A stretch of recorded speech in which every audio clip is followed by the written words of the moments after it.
जय हिंद दोस्तों, मेरा नाम बाबा रामदास और आप देख रहे हैं मेरा यूट्यूब चैनल दद्दा की खरी खरी।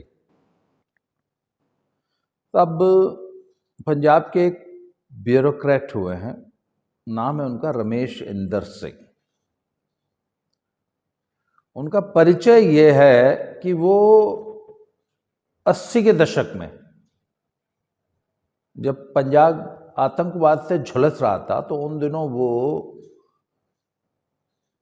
अमृतसर के डिप्टी कमिश्नर थे। डिप्टी कमिश्नर माने डीसी, जैसे हमारे यूपी में डीएम होता है ना, डिस्ट्रिक्ट मजिस्ट्रेट, कि कुछ राज्यों में कलेक्टर बोलते हैं, हरियाणा में भी डीसी बोलते हैं डिप्टी कमिश्नर, यहाँ पंजाब में भी डिप्टी कमिश्नर बोलते हैं। तो वो 80 के दशक में वहाँ पे अमृतसर में डीसी थे। रादर 1984 में भी वो डीसी थे। जब ऑपरेशन ब्लू स्टार हुआ है तो he was the deputy commissioner there. उसके बाद वो बहुत ऊंचे पदों पर गए और चीफ सेक्रेटरी पंजाब के रिटायर हुए। उन्होंने एक पुस्तक लिखी है, टर्मोइल इन पंजाब। उनका नाम है रमेश इंदर सिंह। कल उनका हिंदुस्तान टाइम्स में एक लेख छपा था, तो वो लेख में पढ़ रहा था, तो उसमें उस लेख में उन्होंने कनाडा में 4-5 किस्म के खालिस्तानियों का जिक्र किया है कि खालिस्तान का झंडा जिन लोगों ने कनाडा में उठा रखा है उसको वो 4-5 किस्म की, वो तो 4 किस्म के कैटेगरीज में बांटते हैं, 5वां मैंने जोड़ा है उसमें। तो वो बताते हैं कि जो पहला टाइप ऑफ खालिस्तानी है वो है जो आइडियोलॉग है, जो कि वहां पे खालिस्तान के विचार को पाल रहा है, पोस रहा है, बड़ा कर रहा है, लोगों में प्रोपोगेट कर रहा है और अपनी रोटियां सेक रहा है। वो दुनिया भर की विदेशी ताकतों से फंडेड है, उनके एजेंडे को लागू कर रहा है। विदेशी ताकतों के हिंदुस्तान में पंजाब प्रांत को कमजोर करने के जो एजेंडा है उसको लागू कर रहा है, उनके हाथों में खेल रहा है। तो यह है पहला प्रकार, जो कि सबसे खतरनाक है। ये कई बार तो ये विदेशी एजेंसीज, पाकिस्तान की आईएसआई जैसी एजेंसीज के द्वारा ही पाला पोसा गया है, उन्होंने ही इनको पैदा किया है या छांट के अपनी अम्ब्रेला में ले लिया है। तो ये तो है पहला प्रकार। उसके बाद वो बताते हैं साहब, दूसरा एक प्रकार है जो कि भारत के पंजाबी वहां गए हैं, एसाइलम सीकर्स, ऐसे लोग जो किसी प्रकार येन केन प्रकारेण इलीगल तरीके से या विजिटर्स वीजा पे गए, पासपोर्ट फाड़ के फेंक दिया, या वहां जाके शरणार्थी बन गए, एसाइलम मांग लिया कि जी हमारे देश की सरकार हमको बहुत बुरी तरह प्रताड़ित कर रही है, हमारे पे अत्याचार हो रहे हैं, हमारे पे रिलीजियस फ्रीडम नहीं है, मैं सोशल एक्टिविस्ट हूँ, इसके लिए मुझे सताया जा रहा है, मेरे धर्म की वजह से मुझे सताया जा रहा है, मेरी आइडियोलॉजी की वजह से मेरे देश की सरकार, मेरे देश की पुलिस हमें सता रही है, मेरी वहाँ जान खतरे में है, इसलिए मैं किसी तरह जान बचा के भाग आया हूँ, इसलिए लिहाजा मुझे आप अपने देश में शरण दे दीजिए। यदि आपने मुझे डिपोर्ट किया तो मेरी सरकार मुझे मार डालेगी, मेरी सरकार बहुत जालिम है, हमारा देश बहुत जालिम है, हमारा देश बहुत करप्ट है, हमारे देश की आर्मी हमें उठा के ले जाएगी, पुलिस मार डालेगी, फौज मार डालेगी, सरकार मार डालेगी, हमारा गला घोट देगी, वहां फ्रीडम ऑफ प्रेस नहीं, मतलब दुनिया भर के बहाने बनाएंगे वो। अब इन असाइलम सीकर्स की एक मजबूरी है, उन्होंने अपना जो वहां केस वो बनाते हैं ना, वो ये बनाते हैं कि साहब मैं वहां पे एक्टिविज्म करता था तो इसलिए मेरे को पुलिस वहां परेशान करती है, मैं वहां एक्टिविस्ट हूं, मैं एक वहां स्वतंत्र देश की मांग करता हूं, इसलिए मुझे वहां की सरकार और पुलिस परेशान करती है। तो है क्या कि वहां पे उनको अपने इस एक्टिविज्म को प्रूव करना होता है कि जी मैं अपने देश में एक्टिविस्ट था इसलिए भाग के आया हूं। तो यहां वहां पे जो खालिस्तान की जो एक्टिविज्म चल रही है, खालिस्तान के जो प्रदर्शन होते हैं, वहां वो जाता है प्लेकार्ड लेके खड़ा होता है कनेडियन सरकार को ये प्रूफ देने के लिए कि देखो मैं तो जी एक्टिविस्ट हूं, मैं तो यहां भी एक्टिविज्म कर रहा हूं, मैं तो वहां भी एक्टिविज्म करता था, जिससे कि उसका एसाइलम का केस जल्दी से जल्दी अप्रूव हो जाए। इसलिए वो वहां पे जाके खालिस्तानी गुटों में शामिल हो जाता है। उसका एकमात्र उद्देश्य है बस किसी तरह मुझे कनाडा में रहने के लिए मैं शरणार्थी का वहां मुझे टैग लग जाए, मुझे एसाइलम मिल जाए।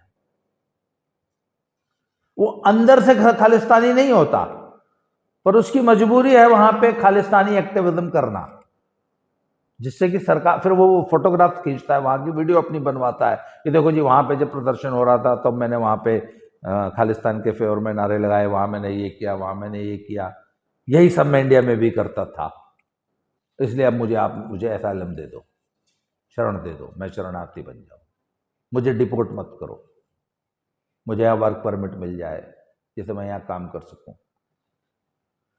तो यह है दूसरी कैटेगरी, पहली आइडियोलॉग्स, दूसरे एसाइलम सीकर्स। एक तीसरी कैटेगरी है जो कि विदेशी ताकतों से सिर्फ पैसा लेके मर्सेनरीज हैं, किसी विदेशी ताकत ने उनको पैसे दिए हैं और वहां पे उन पैसों से वो एक्टिविज्म कर रहे हैं, सुपारी ले रखी है बाकायदा उन्होंने, वो बाकायदा वहां बैठ के विदेशी उनको वहां फंड करते हैं, वो वहां से यहां हिंदुस्तान के ग्रुप्स को फंड करते हैं और विभिन्न सोशल एक्टिविटीज के नाम पे, पॉलिटिकल एक्टिविटीज के नाम पे, समाज सेवा के नाम पे और दुनिया भर के तरीके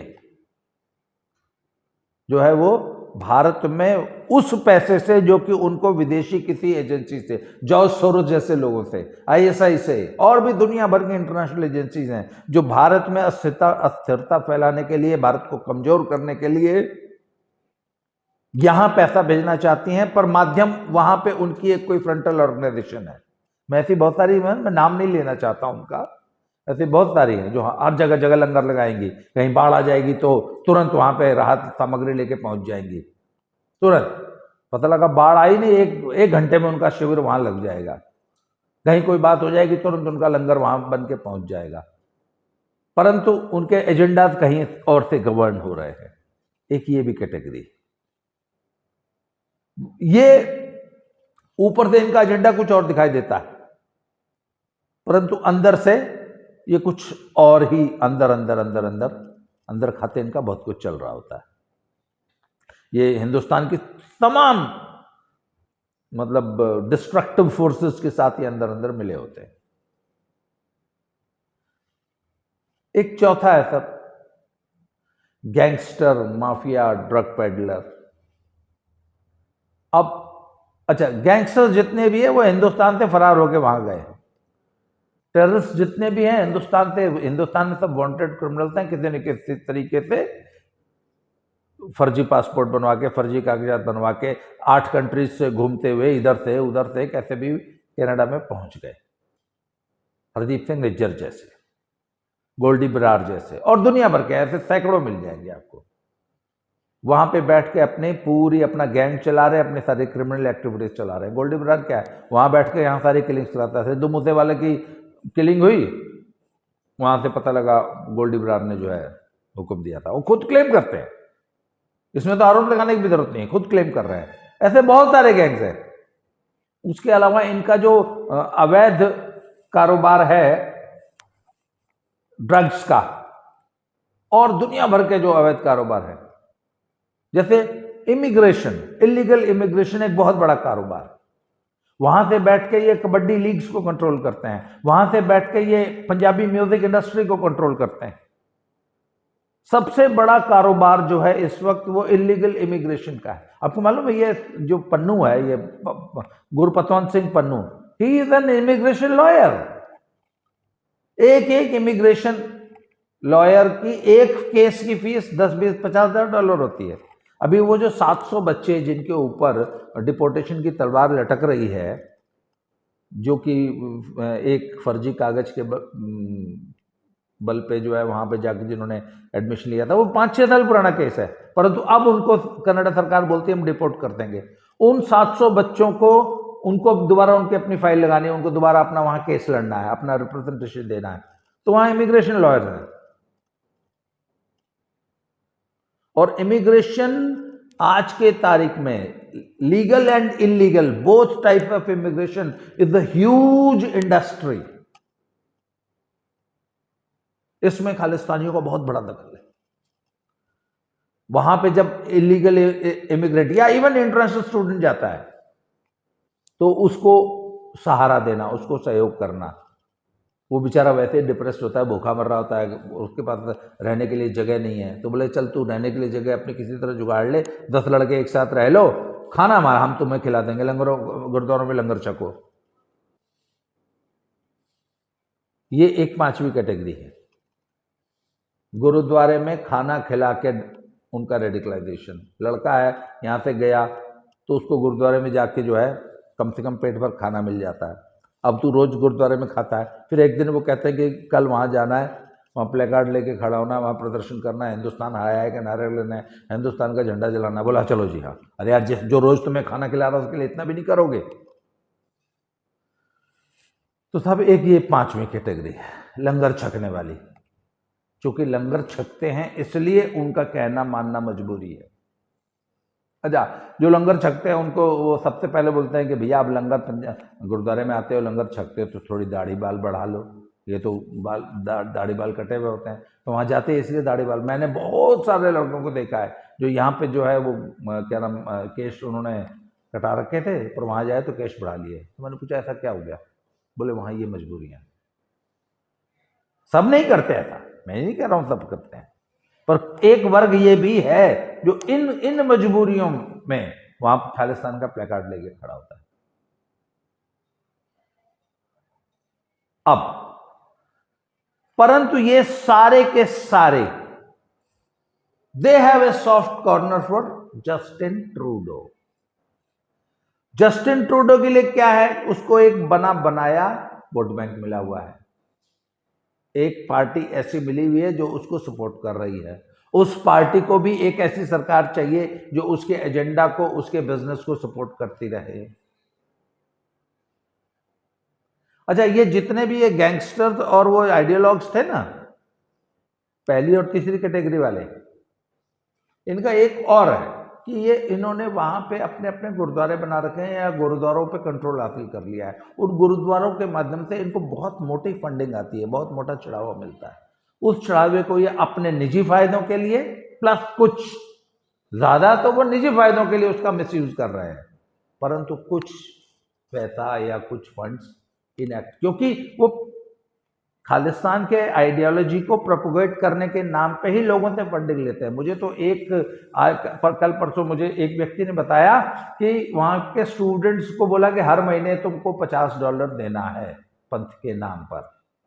अब वहां सब हजारों नहीं लाखों स्टूडेंट रहता है, अब उनसे हर महीने $50, ये बहुत बड़ी रकम हो जाती है। उसमें से कुछ देते हैं, कुछ नहीं देते हैं, कुछ को इनका धंधा समझ में आ जाता है, कुछ गालियां निकालते हैं, उनको लगता है कि हमारे पैसे से तो ये ऐश कर रहे हैं, देश विरोधी गतिविधियां चला रहे हैं। अब ट्रूडो की मजबूरी है इनको इनका समर्थन करना, और इनकी मजबूरी है या ये तो दे आर यूजिंग ट्रूडो। कल को कोई और सरकार आ जाएगी, ये तो उसके साथ हो जाएंगे, क्योंकि इनको सत्ता का समर्थन चाहिए अपनी एक्टिविटी चलाने के लिए। अब मोदी ने क्या किया है कि ट्रूडो एज वेल एज ये सारे ग्रुप्स, इन सबको टाइट करना शुरू किया। वीजे बंद कर दिए, आना भी और जाना भी, और ऊपर से गवर्नमेंट को टाइट कर दिया विदेश नीति, कूटनीति से। तो बड़ी छटपटाहट देखने को मिल रही है पूरे पंजाबी समाज में भी। अच्छा, अभी एक नई चीज समझ में आई है कि ट्रूडो ने कनाडा में रहने वाले सिख समाज को ये आश्वासन दिया है कि आप चिंता मत कीजिए, चाहे कुछ हो जाएगा, हम आपको इंडिया से कनाडा आने का वीजा देते रहेंगे। That means they are now going to ease their process. पहले तो इनका बड़ा लंबा प्रोसेस होता था, बहुत कुछ स्क्रूटनी करते थे, तब जाके वीजा देते थे। 10 एप्लीकेशन आती थी, 7 रिजेक्ट कर देते थे, 3 को दे देते थे। अब जबकि भारत ने 62 में से 42, एक पहले निकाल दिया था, 41 का और आदेश दे दिया है कि चलो देश खाली करो, बाहर जाओ। तो अब कनाडा ने कहा कि ठीक है, जो 20 बचेंगे हम तो उन्हीं से अपनी क्या नाम एम्बेसी चलाएंगे, परंतु आप लोग निश्चिंत रहिए, कनाडा का वीजा मिलता रहेगा। मतलब इंडियंस का कनाडा आने का रास्ता बंद नहीं होगा। आज ही मैंने एक वहां पे एक कनेडियन पंजाबी चैनल का एक ब्रॉडकास्ट अभी थोड़ी देर पहले देखा है, जहां पे उन्होंने बताया कि पंजाबियों को परेशान होने की जरूरत नहीं है, इंडिया में रहने वाले पंजाबियों को, उनको कनाडा आने का वीजा बंद उनका नहीं हुआ है, होगा भी नहीं। कैनेडियन गवर्नमेंट ने यह आश्वासन दे दिया है। तो सब ये है कूटनीति। आगे आगे देखते जाइए होता है क्या। फिलहाल टेंशन्स बहुत ज़्यादा है, और अगले वीडियो में किसी अगले टॉपिक से फिर से मिलते हैं। Thank you very much.